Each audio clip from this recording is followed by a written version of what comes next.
अस्सलाम वालेकुम वरहमतुल्लाहि वबरकातुहू viewers. Mind engineer Mohammad Ali अपनी खूबसूरत सी जो हमारी सीरीज शुरू हुई है मुस्लिम रोल मॉडल्स, बल्कि मुझसे कुछ लोगों ने यह सवाल पूछा कि मुस्लिम रोल मॉडल्स ही क्यों, आपने रोल मॉडल्स जनरली क्यों नहीं बात की है। तो मैंने मेरे ज़हन में उसका था और मैं इंशाल्लाह अपने मेहमान से भी इसके ऊपर पूछूंगा कि हमें रोल मॉडल्स तो हर तरह के हर जगह मिलते हैं, कुछ जो हम भुला बैठे हैं वो हमारे अपने मुसलमान जो रोल मॉडल्स थे हम उनको शायद भुला बैठे या हमारे पास उनका नॉलेज नहीं है उस तरह से, तो इसलिए हमने इसका स्पेसिफिक नाम मुस्लिम रोल मॉडल्स लिया। और मेरे साथ जो है माशाल्लाह हस्ब मामूल जनाब अब्दुल मालिक मुजाहिद साहब शरीक हैं। अस्सलाम वालेकुम सर, कैसे हैं आप? खैरियत से हैं? बहुत शुक्रिया मोहम्मद अली साहब, मैं बिल्कुल ठीक हूँ अल्हम्दुलिल्लाह जी, अल्हम्दुलिल्लाह। और हमारी जो पहली काविश अल्हम्दुलिल्लाह हुई है अब्दुल मालिक साहब, वो बहुत ही लोगों ने सराहा है उसको। हमारे माशाल्लाह अब तक जो है वो 3-4 एपिसोड जो है वो जो पिछले 4-5 एपिसोड जो हमारे गए हैं बड़े पसंद किए गए हैं हमारे एपिसोड्स। और आज हम अपने उसी सिलसिले को आगे बढ़ाएंगे और इंशाल्लाह हम साद बिन माज रज़ी अल्लाह ताला अन्हु जिनके ऊपर हमने पिछला एपिसोड किया था, हम उन्हीं की फर्दर क्वालिटीज पे बात करेंगे। उम्मीद रखता हूँ कि एक या मैक्सिमम 2 एपिसोड्स में हम इंशाल्लाह, क्योंकि ये इतनी बड़ी शख्सियात हैं कि इनको कवर करना तो मेरा ख्याल है शायद हमारे इख्तियार में ना हो, लेकिन हम उनकी उसमें से छोटी मोटी जो जैसे आप कहना चाहिए ना अपनी अकल के मुताबिक हम उसमें से उनकी छोटी सी कोई चीज़ें कर ले लेंगे जो कि इंशाल्लाह ज़रूर हम आपके सामने पेश करेंगे।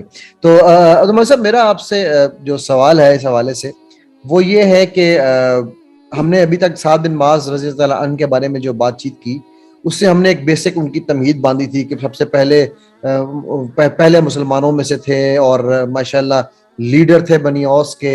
उसके बाद उनके और भी बेतहाशा खिदमात हैं। अल्लाह सुब्हानहू तआला का अर्श हिल गया जब उनकी उनकी उनकी वफात हुई। तो मैं चाहूँगा आज हम अपने व्यूअर्स को इनके बारे में कुछ मजीद भी चीज़ें बताएं। तो आपसे इजाज़त चाहूँगा कि आप शुरू कीजिए, अपना बिस्मिल्लाह कीजिए। बिस्मिल्लाहिर्रहमानिर्रहीम। जनाब मोहतरम मोहम्मद अली साहब और मेरे प्यारे प्यारे नाज़रीन और सामीन, देखिए साद बिन माज हमा जहद शख्सियत, ये कोई आम आदमी नहीं थे। यानी बाद ऐसी शख्सियत होती है हम अपने माशरे के अंदर 1000, 2000, 5000, 10,000 आदमियों में से किसी एक या दो का भी इंतखाब करें तो मेरे नज़दीक बिलाशुबा वो उम्मत मुसलमान के लिए एक रोल मॉडल की हैसियत रखते। और उसके अंदर एक बहुत बड़ी खूबी नबी करीम सल्लल्लाहु अलैहि वसल्लम के साथ मेरे माँ बाप कुर्बान हो बेपनाह मोहब्बत करना और नबी अलैहिस्सलाम के साथ बेपनाह उनकी अकीदत और उनके ऊपर जान निसार करने का अहद, ये वो चीजें हैं जो हर सहाबी के अंदर पाई जाती हैं। लेकिन हजरत साद बिन माज अपनी कौम के और कबीला के कायद थे, लीडर थे, आम आदमी नहीं थे। और फिर एक और बात भी है कि जिस वक्त उन्होंने इस्लाम कबूल किया उनकी उम्र सिर्फ 30 साल की, 30 ईयर्स। अब 30 साल की उम्र में नौजवान एक बड़े खानदान का अमीर आदमी, एक बड़ा, और वैसे भी बड़े खूबसूरत थे, लंबे कद के थे, गैर मामूली जसीम, बहादुर, हर लिहाज से। और फिर मैं उनका मोहम्मद अली साहब एक बड़ा खूबसूरत रोल देखता हूँ जिस वक्त ग़ज़वा बदर होता है। बेशक, वाह क्या आपने याद करा दिया। ग़ज़वा बदर एक ऐसी जंग थी जिसको यौमुल फुरकान कहा गया। बेशक, अब उस यौमुल फुरकान के हवाले से हम थोड़ा सा अपने सामीन को भी, अपने नाज़रीन को भी हम थोड़ा सा आगे लेके चलते हैं। जी जी बिल्कुल बिल्कुल, बहुत इंपॉर्टेंट है ये तो। बल्कि आपने जो जिक्र छेड़ दिया है वो वन ऑफ आई थिंक वो बड़ी हिस्टोरिकल स्पीच जिसकी आपने मैं की तरफ शायद आप बात करना चाह रहे हैं। जी बिल्कुल। जी देखिए, नबी अलैहिस्सलाम 313 सहाबा किराम के साथ मदीना शरीफ से निकलते हैं बदर की तरफ।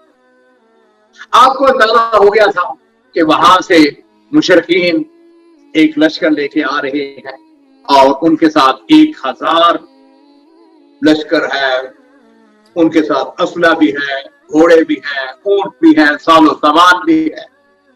तो नबी करीम सल्लल्लाहु अलैहि वसल्लम मेरे माँ बाप कुर्बान कायनात के सबसे आला, सबसे अफजल, सबसे बहादुर, बेशक, उन्होंने मुनासिब समझा के सहाबा किराम से मशवरा اور آپ نے ایک ہائی کمان کا اجلاس طلب، اس کے اندر مہاجر بھی تھے، انصار بھی تھے. مہاجرین کی طرف سے جب آپ نے فرمایا کہ مجھ کو مشورہ دو، ابو بکر صدیق اٹھتے ہیں، بڑی اچھی بات کرتے ہیں. عمر فاروق اٹھتے ہیں، بڑی عمدہ بات کی. مقداد ابن اسود انہوں نے بڑی اچھی باتیں کی. لیکن یہ تینوں جو تھے یہ تینوں مہاجر تھے. بے نبی شک صلی اللہ علیہ وسلم چاہتے تھے کہ انصار کا موقف سامنے آئے. اس کی وجہ یہ بھی تھی کہ اس لشکر کے اندر انصاری مجاہدین کی تعداد زیادہ تھی. بے شک اور نبی صلی اللہ علیہ وسلم نے جس وقت فرمایا کہ لوگوں مجھے مشورہ دو، پھر رول ماڈل کی بات آ گئی. سعد بن معاذ، ذہین، متین، عقلمند انسان، نبی صلی اللہ علیہ وسلم کا اشارہ سمجھے. رول ماڈل جو ہوتا ہے وہ ایک دور بہت نظر، اس کی نظر بڑی دور اندیش جسے ہم کہیں گے، بہت دور اندیش. تو کہنے کا اللہ کا رسول لگتا ہے کہ آپ انصار کی رائے معلوم کرنا چاہتے ہیں. تو نبی صلی اللہ علیہ وسلم نے فرمایا کہ ہاں میں انصار کا موقف اور ان کی رائے جاننا چاہتا ہوں.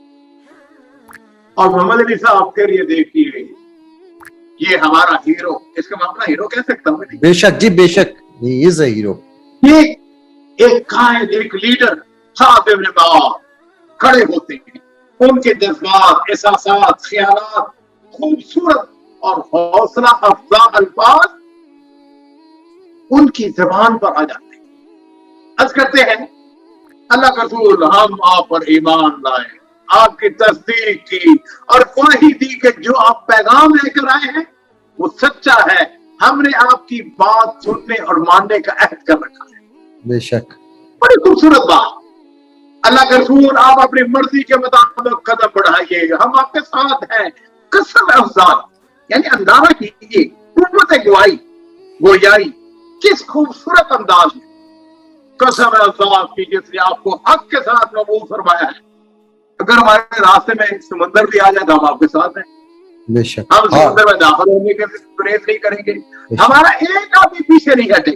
ہر ہاتھ میں ہاتھ ڈالے آگے بڑھیں گے، جہاں تک مجھے یاد ہے. کہتے ہیں اللہ کے رسول ہم وہ لوگ ہیں جو دشمن کے خلاف جنگ کو ناگوار نہیں سمجھتے. ہم جنگ میں صبر کرنے والے اور دشمن کے مقابلے میں ثابت قدم رہنے والے لوگ. اللہ کے رسول ممکن ہے اللہ تعالیٰ ہم سے کوئی ایسا کام لے جس سے آپ کی آنکھیں ٹھنڈی ہو جائیں. واہ سبحان اللہ. ہمارے ساتھ یہ ہوتی ہے قائدانہ بات. اور ایک اور روایت بھی اس سلسلے میں ملتی ہے کہ سیرت نگاروں نے نقل کی ہے، وہ یہ ہے کہ اللہ کے رسول صلی اللہ علیہ وسلم کو مکمل اپنے تعاون کا یقین دہانی کرا رہے ہیں. اللہ کے رسول آپ کو اندیشہ ہے کہ انصار صرف مدینہ کے اندر رہ کر آپ کی مدد کریں گے. میں انصار کی طرف سے آپ کی خدمت میں آپ کو جواب عرض کر رہا ہوں. میری گزارش ہے آپ جہاں تک چاہے چلتے ہیں، جس سے چاہے تعلق بنا لیں، جس سے چاہے تعلق ختم کر. ہمارے مال میں سے جو چاہے لے لیں، جو کسی کو دینا چاہے دے دیں. مشرکین کے جنگ کے معاملے میں جو فیصلہ آپ کا ہوگا وہ ہمارا فیصلہ ہوگا.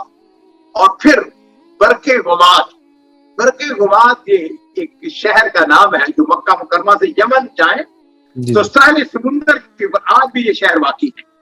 کہنے لگے اللہ کے رسول اگر آپ پیش قدمی کرتے ہوئے چلتے ہوئے برق غماد تک چلے جائیں تو ہم آپ کے ساتھ کندھے کے ساتھ کندھا ملا کر چلیں. آپ ہمیں لے کر سمندر میں کودنا چاہے تو ہم اس میں کود جائیں. بے شک جی بالکل. آپ نے اتنی زبردست یہ والی، سوری میں آپ کی بات بیچ میں شاید کاٹ دیا، کہ آپ نے یہ جو بات کی ہے، اس سے یہ والا قصہ جب میں سنتا ہوں تو میرے رونگٹے کئی دفعہ کھڑے ہو جاتے ہیں.